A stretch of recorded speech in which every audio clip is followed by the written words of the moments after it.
Il est porte-parole de la 7e édition du Festival du monde arabe. Dame Bigra, un peu plus tard avec nous. Il y a des parents qui ne battent pas leurs enfants. Ils font pire. Ils les rabattent.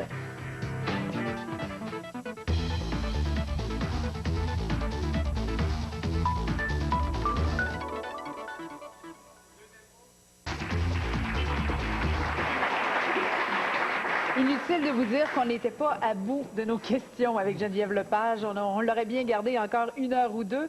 Mais il y a d'autres choses aussi qui nous intéressaient aujourd'hui parce qu'il y a une nouvelle épouvantable qui nous dit qu'il y a 800 000 enfants au Canada qui sont victimes de violences conjugales. On apprenait ça, il y a un gros colloque en ce moment où on parle de violence.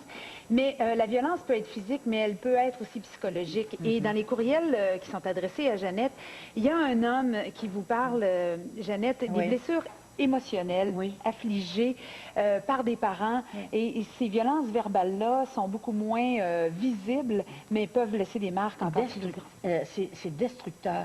Je suis tout à fait d'accord avec ce qu'il dit. Par exemple, d'un autre côté, ces parents ne réalisent pas non plus le mal qu'ils font. Et c'est ça, c'est que les parents s'en aperçoivent même pas. La violence, bon, on a tous connu des gens qui traitaient leurs enfants de stupides, d'innocents, de pas bons. Mais il y a quelque chose de plus subtil que ça. Quand je disais tantôt, il y a des enfants qui ne battent pas leurs enfants, mais qui les rabattent constamment. Pourquoi? Parce que être parent, c'est un pouvoir. Et quand dans ta vie, tu n'as pas beaucoup de pouvoir, tu vas peut-être essayer d'élever ton enfant sous prétexte de l'élever.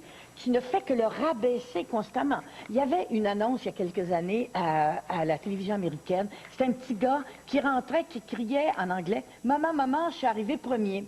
Puis il disait « C'est ça, t'as pas encore essuyé tes pieds, t'es donc cochon ». Alors, tu sais, c'est ça, les parents se rendent pas compte qu'ils font ça tout le temps, tout le temps, tout le temps. Le petit gars arrive à des bonnes notes, la mère va dire, ou le père vont dire « T'es meilleur que ça, tu devrais être premier ». Alors, c'est le rabattre, bon, je suis pas assez bon, l'enfant va penser qu'il est pas... C'est comme ça qu'on l'estime de soi, et Dieu que je sais que je connais ça, j'ai été élevée, rabattue. Et il y a beaucoup, et il me dit que c'est en lisant mon autobiographie qu'il a vu qu'il y avait beaucoup d'enfants comme ça. Et quand j'allais signer des livres, c'était plein de femmes de vos âges qui disaient, moi, ma mère m'a tellement rabattue, moi, mon père, je suis rien... Je suis jamais capable de faire quelque chose de bien d'après lui. Mais ça, c'est courant et c'est une violence inouïe. Pourquoi? Parce que ça détruit l'estime de soi. Quand le père, qui est pour l'enfant un Dieu, la mère, qui est tout, qui n'a pas de défaut, passe son temps à dire « T'es pas bon, t'es pas capable, t'es niaiseux, arrête donc, maudit niaiseux, arrête... » Les mots sont puissants. Mais même si les mots sont distingués, même si c'est même stupides, j'ai tellement entendu de parents dire à leur enfant « stupide ». Stupide, un enfant de 3 ans ne peut pas être stupide. Mais Jeannette, à partir de ces blessures-là infligées aux enfants... Ça enlève complètement l'estime de soi. Parce que l'enfant croit les parents. Mais oui, certainement. Je suis pas bon. Mais à partir du moment où ça s'est arrivé, là, puis là, c'est arrivé. L'adulte, cet enfant-là devient un adulte, va peut-être en thérapie ou peut-être pas, va peut-être en psychothérapie, peut-être en psychanalyse. Va avoir des phobies, va avoir peur de tout. Mais comment on peut... Parce que là, on essaie de trouver des solutions. Je veux dire, à partir de quel moment... Parce que là, quand on a identifié ça, j'ai eu de la difficulté avec mon estime de soi parce que telle chose, mes parents m'ont dit telle chose. Après ça, à quel âge on prend nos responsabilités? Prenons ça autrement. Chaque parent, je pense pas qu'on puisse, après, avec des thérapies, t'écrire un livre, puis tu parles de tes parents, comment tes parents ont été effrayants avec toi. C'est qu'il y a un mythe sur les parents. Les parents sont bons. Les parents font leur possible. C'est un mythe. Mais en psychanalyse, des fois, des parents qui ne sont pas bons. Oui. Il y a des parents qui n'aiment pas les enfants. Il y a des parents qui sont ignorants et qui pensent bien faire, bien élever, en ne faisant jamais un compliment à leur enfant. Jamais, jamais, jamais. Je dis souvent aux filles que quand t'es parent dans la vie, ça vient pas avec un certificat de vertu. Ah ben, pas du tout. Mais il n'y a pas... au contraire, non, tu n'as pas de certificat de vertu par rapport à ça. Tu ne sais pas quoi faire avec tes enfants. Et tu peux, parce que tu l'as été élevé comme ça.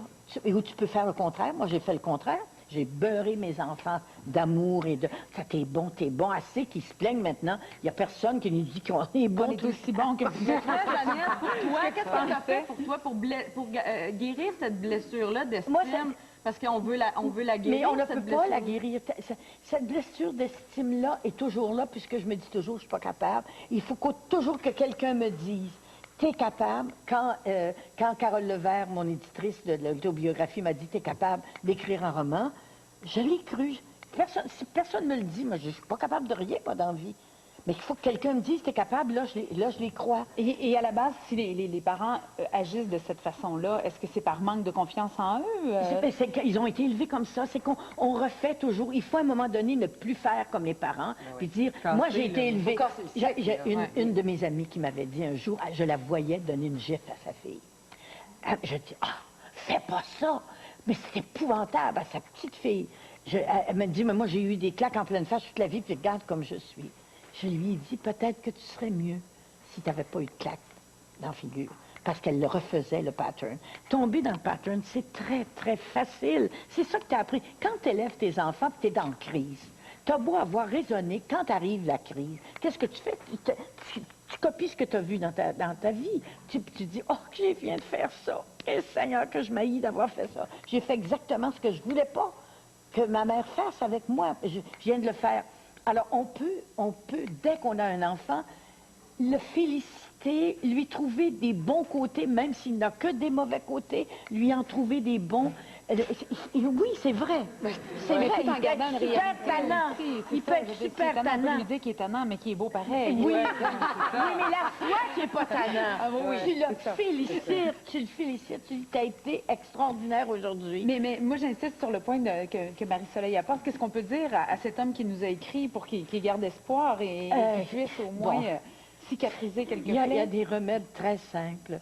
Trouver quelqu'un qui va te dire que tu es beau, que tu es fin, que tu es intelligent.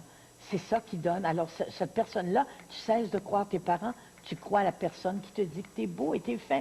C'est pour ça que moi, j'ai des élèves et je les corrige, je corrige leurs textes, je te corrige tout. Mais j'essaie de trouver quelque chose de bon. Puis je dis, ça c'est bien, bien, bien bon.